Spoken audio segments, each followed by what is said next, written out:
Yo, what's good, you guys? Your boy Ben Mahari here, representing Mahari Nation Sports Podcast. I hope y'all been having a good summer thus far. Now, as we're heading into fall now, and I know I've been not been doing any videos. Been really busy with life stuff at the moment, but now that basketball's coming up in 2 weeks, I'm gonna start doing my best to kick up the production of a lot of these videos and start making doing much more opinionated videos, and hopefully do a couple of live streams. You know, when the season starts. So I really appreciate all my subscribers and all my supporters out there that have been basically holding it down for me as I took my long hiatus from doing videos. But I wanted to basically talk about the whole situation involving the whole vaccine issue involving both Kyrie Irving and Andrew Wiggins in that particular aspect. But I just want to personally say thank y'all for riding with me, from day one. I know I've not been doing my due diligence and making a lot of videos. It's just been a lot of life priorities that kind of just been getting in the way of doing videos. So I wanted to personally say thank you, and I wanted to make sure that this time around I'm gonna step up my game and really give you guys the best videos out there that could basically be fun and engaging, but it can also make you guys think at the same time. But now let's get down to the business at hand here. So I was basically hearing and been reading about all the stuff about Kyrie Irving, how he basically been refusing to take the vaccine, and Andrew Wiggins has been pretty much on a similar stance a bit about the vaccine issue, basically for what quote unquote religious reasons. Okay, and pretty much earlier today, Andrew Wiggins pretty much decided to take the vaccine. So it really his argument of what he pretty much said was pretty much killed right there when he decided to do it. Now, when it came to Kyrie Irving, and much has been about the whole thing about him not taking it. Now, what I understand a bit about what Kyrie's saying is that listen, I want to be able to decide when I should take it. I shouldn't have to be forced into taking it at all. And to that, I kind of understand a little bit on that perspective you know, because the bottom line is, he has the right to decide what he wants to do with his body. But also at the same time, what he's not, realizing is that you don't have the right to hurt other people around you when you decide to make those kind of decisions.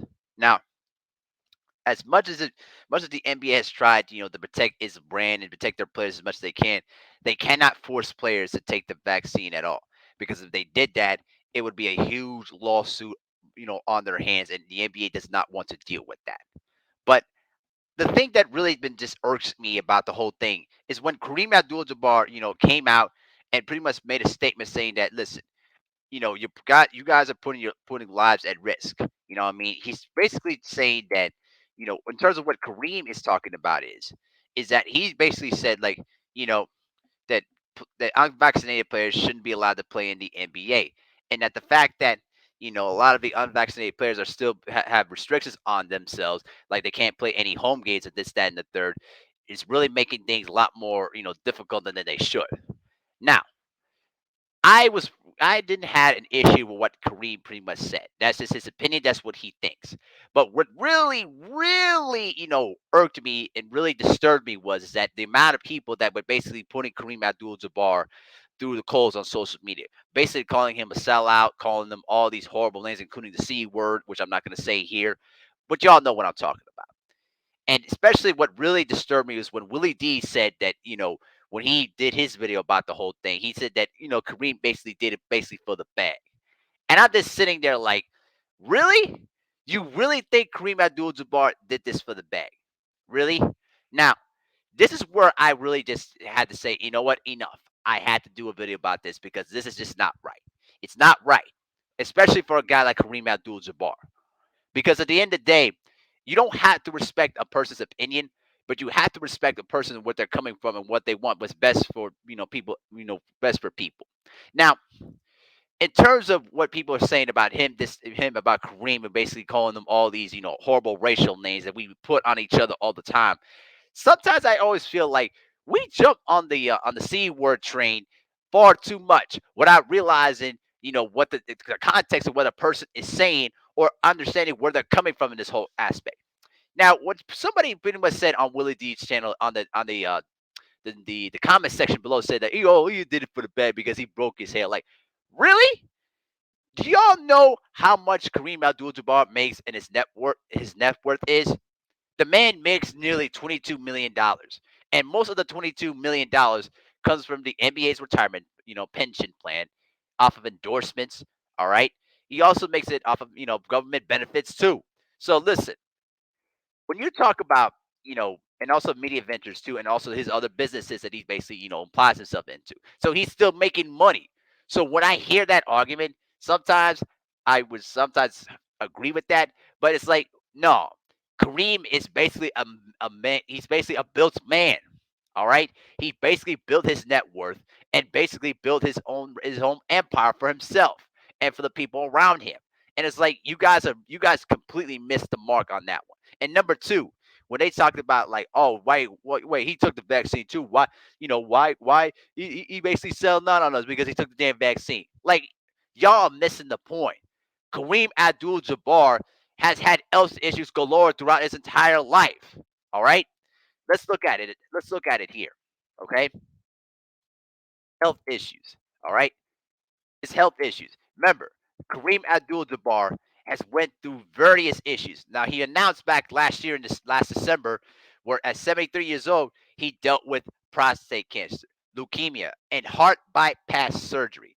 And because of the fact that he took care of his body so well by eating right, using yoga during his playing days, and still actively takes care of his body very very well, even after he retired, he was able to overcome all those dangerous health conditions and still is able to live even today.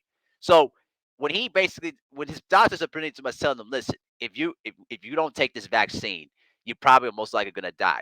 But guess what? He has a compromised immune system. So if COVID touched his immune system at any point in time, there's a good chance he might die from it.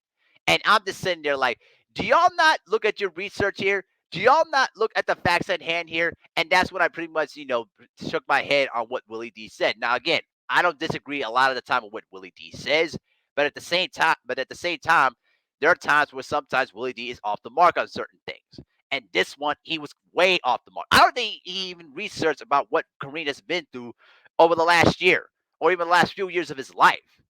You know what I'm saying? And another thing too is that there were also other people say like, well, Kareem didn't know what it's like to be black in this country. Like, really? Do y'all know what he went through as a youngster growing up in New York? The man saw way more racism than the rest of y'all combined. So when y'all keep saying those kind of comments, it's just like, really? Do y'all know what this man went through? Basically, when he was growing up in New York, and when he went through as he was playing in the NBA, like, give me a break. He was a social activist. All right, he basically fought for equal opportunities for black people. This man put with his reputation and his legacy on the line for black people. And you can't just sit there and say like he never done anything like that, because what that tells me is you're freaking ignorant. All right, you're showing complete ignorance and you have no intelligence for yourself. So what I think about the whole situation is, if Kyrie feels like if he doesn't want to take the vaccine, fine. Then you can just basically sit out the whole year and not get paid. And if he wants to retire, then guess what? You can retire right now. Nobody's gonna care. All right.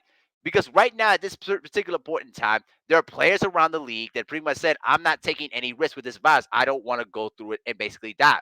Remember, Carl Anthony Towns lost half his fucking family to the virus. He lost his own mother last year. Do we not forget about this? It's like y'all are just so ignorant. It's just like y'all are so ignorant when it comes to this whole situation, when it comes to family members, this, that, and the third. All right. Carl Anthony Towns lost his mother. He lost various family members to this damn virus. All right. I know this video is gonna go down the tubes, but I don't really care, because at the end of the day, this has to be said. Kyrie Irving is in the wrong in this situation. All right. If he doesn't want to take the vaccine, that's his choice. But his reasons behind his logic are completely, off base, and basically it's a flawed argument. And I know there's going to be people that say, well, why didn't the media give the same kind of smoke for Kirk Cousins? Guess what? They did the same thing for Kirk Cousins. They did the same thing for Josh Allen, Cole Beasley as well. All right. This is not a double standard type of argument, guys. This has nothing to do with race in this situation, in this particular argument. All right. Kyrie Irving and a lot of these other athletes like Kirk Cousins, Josh Allen, and Cole Beasley, like I said earlier, are wrong, are basically dead wrong, and they're thinking of why they didn't want to take the vaccine in the first place. They can decide that they don't want to take it. I'm not going to argue with them with that. That's their choice. But at the same time, stop with the flawed arguments talking about, oh, the vaccine's bad and all that other stuff. If somebody wants to take the vaccine to basically protect themselves, that's fine. It's their opinion. It's what they want to do. I took the vaccine because I wanted to make sure I protected my family, because my family is always going to be my top priority, more than anybody else in this society. I don't care about anybody but my family and the people that I love the most, because I want to protect them more than anything. So get off your feelings, get off of your nonsense, and really start using your brains for once and actually do your research. You guys, we have smartphones, we have iPads, computers to basically look up the research at hand here. So y'all need to really start utilizing these things, because it's really just flawed at all. It's a flawed argument, and it just makes everybody that takes that side look real bad. But I'm not sitting here to say that you should take the vaccine at all. It's your choice. But if you decide not to take it, it's your own risk. If you get sick from this virus and you end up dying in the process, I'm not gonna feel sorry for you. I won't, because you decided you wanted to make that choice. So that's just my 2 cents. I know there's going to be a lot of people that are not going to agree with me on this. It is what it is. But that's just my 2 cents, and I'm not wavering this at all. So let me know what you think in the comment section below. With that, I'm out. Peace.